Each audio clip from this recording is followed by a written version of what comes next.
presidente Lula está na Argentina na sua primeira viagem internacional. Assunto para Silvia Colombo. Eu estou aqui nessa plenária da CELAC, o encontro da Comunidade de Estados Latino-Americanos e Caribenhos em Buenos Aires, no Hotel Sheraton. Os presidentes, chanceleres e representantes de vários países latino-americanos estão chegando. O presidente Lula já está aqui em Buenos Aires. Ontem ele teve um encontro com o presidente Alberto Fernandes na Casa Rosada. Mantiveram um diálogo aí para relançar a relação entre o Brasil e a Argentina. O Brasil havia saído desse fórum da CELAC durante o governo Bolsonaro, porque o governo Bolsonaro não queria relação com esses países. Enfim, vocês acompanharam também que foram muito criticados pelo ex-presidente Bolsonaro por serem de esquerda, enfim, e o Bolsonaro se afastou da CELAC. O presidente Lula da CELAC volta à Argentina e durante o dia ele fez essa visita ao presidente Alberto Fernandes, no qual eles avançaram na ideia de uma moeda comum para o Mercosul, que não significa uma fusão de moedas, sim uma abertura de um espaço econômico dentro do Mercosul, e avançaram no relançamento da relação com a Argentina. Agora, houve uma polêmica com relação à Venezuela. O presidente Lula tinha uma bilateral agendada com o líder venezuelano Nicolás Maduro, mas o Maduro decidiu não vir, decidiu cancelar a viagem no último momento, alegando que havia um complô neofascista internacional, essas são palavras literais do governo da Venezuela, tentando prendê-lo ou ameaçando a sua segurança aqui na Argentina. Por isso, o Nicolás Maduro não viajou, não veio. Ontem havia muito ruído em torno disso, mas o Maduro mesmo ontem apareceu em Caracas e afirmou que se via ameaçado de viajar. Muito importante, só trazendo um ponto para trás, né? Que ontem, e ali, aliás, um post seu muito bom, né? Falando dos perigos das discussões superficiais que tem nas redes sociais. Sobre a moeda. Que às vezes levam as pessoas, sobre tudo que é assunto, ontem especificamente você falando sobre a moeda, que às vezes levam as pessoas a terem opiniões radicais sobre uma coisa que começa toda errada na discussão. Então você está tendo uma opinião sobre radical sobre uma coisa que nem existe. Né? Então, ontem muita gente falando de moeda única e um monte de gente achando que eles estavam decidindo como se fosse um euro. Né? Você ter aqui o euro da América Latina, né? O latino, né? Deus me livre, falar de latino me dá até arrepio. O que eles estão falando é começando uma discussão, plantando uma semente para uma moeda comum e não para uma moeda única.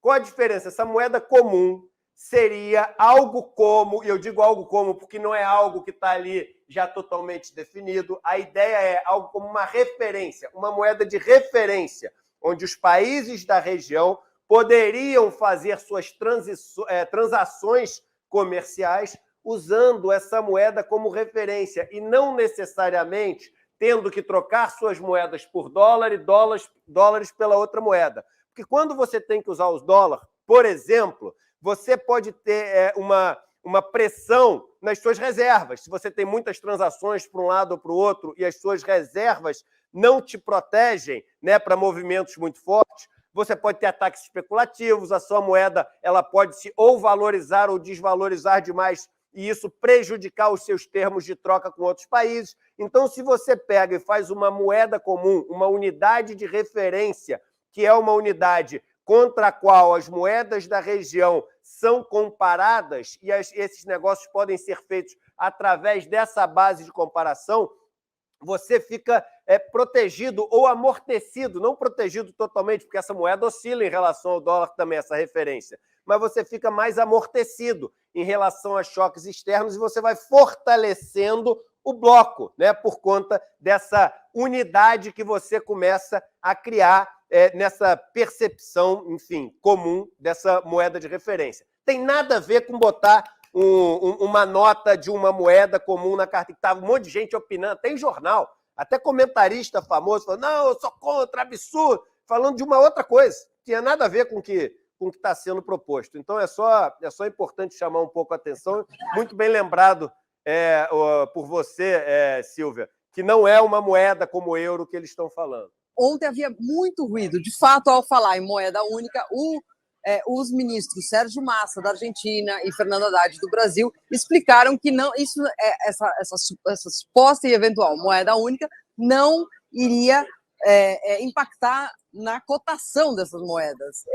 Porque assusta um pouco a ideia de que uma moeda como o peso, que de uma economia que tem uma inflação de 100% ao ano, pudesse trazer para baixo o real.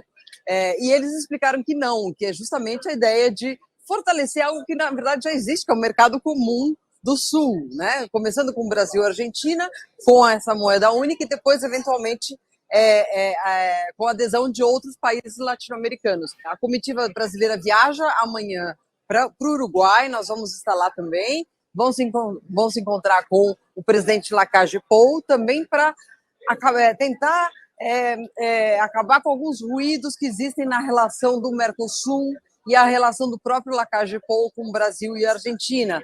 O presidente Lacalle Pou defende uma flexibilização ampla do Mercosul e que os países possam negociar com outros países. O Uruguai também estaria negociando um acordo de livre comércio com a China, e por conta disso houve um ruído no Mercosul. Por isso, a visita do presidente Lula a Montevidéu amanhã é muito importante para que esses pontos de ruído dos países membros sejam esclarecidos, assim como você fez também agora com relação a essa ideia da moeda única, né? Porque a oposição usa muito esse discurso de que estão todos entrando numa espécie de trem da esquerda, que é uma furada, que, enfim, vai aumentar a inflação em todos os países.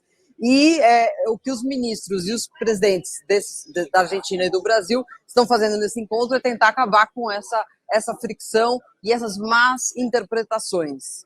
Silvia Colombo, um ótimo dia de trabalho para você, acompanha da CELAC, volta para trazer informações para a gente aqui no ICL Notícias. Bom dia. Obrigado, Silvia. Bom dia. Bom dia, gente. Obrigada.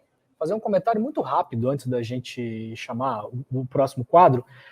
Em fevereiro de 2021, um esquadrão da morte viajou da Arábia Saudita para Istambul e armaram uma cilada para um jornalista chamado Jamal Khashoggi.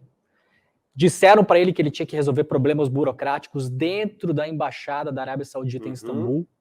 Mataram o jornalista, esquartejaram o jornalista. E tiraram em partes o corpo. Exatamente. Quem autorizou isso foi o príncipe herdeiro da Arábia Saudita, amigo com do o Eduardo qual... Bolsonaro e do Bolsonaro. Para além disso, com o qual a Arábia Saudita, com o qual o Brasil mantém relações internacionais. Isso aí. Diplomacia, gente, é falar com quem você gosta e principalmente com quem você não gosta. O Nicolás Maduro está sentado na maior reserva de petróleo onshore do planeta. Você ignorar a existência dele, ignorar a existência da Argentina, é um absurdo. O Brasil viveu um apagão democrático nos últimos 4 anos e faz muito bem o novo governo em voltar a conversar com essas pessoas. Né? Vocês entenderam, né? O que o Leandro falou. Fiquei empolgado aqui, até peço desculpa que eu fui falando junto, mania que eu tenho quando eu converso, que tem que me disciplinar aqui. O que ele falou é o seguinte: a gente mantém relações com um país cujo ditador mandou não só matar, mas esquartejar um jornalista turco, né? E sumiu depois. Até hoje acho que não acharam o corpo, não deram direito para. Só que foi gravado. Isso. O negócio tinha um dentro da embaixada. Dentro da embaixada. Tem No imagem celular, dele o entrando som, na embaixada. Tem todo o roteiro. O áudio, Isso. acho que foi gravado. Isso. Então, e a gente mantém relações com isso. E ninguém fala nada. Não tem nas ruas protesto contra isso, cara desse ditador nas bandeiras dizendo... Agora, tem do Maduro, dizendo, vai para a Venezuela, vai para Cuba. Então, é o seguinte, é por isso que eu sempre digo, e aqui não vou me cansar de repetir, a gente não tem opinião sobre fatos, a gente tem opinião sobre histórias. A gente opina sobre as histórias que chegam até a gente, né? Então, o ICL Notícias tem essa função de trazer para vocês as histórias, as que você já ouve, talvez de uma maneira diferente, mas também as que você não ouve. Não é isso? Muito bem. Vamos lá.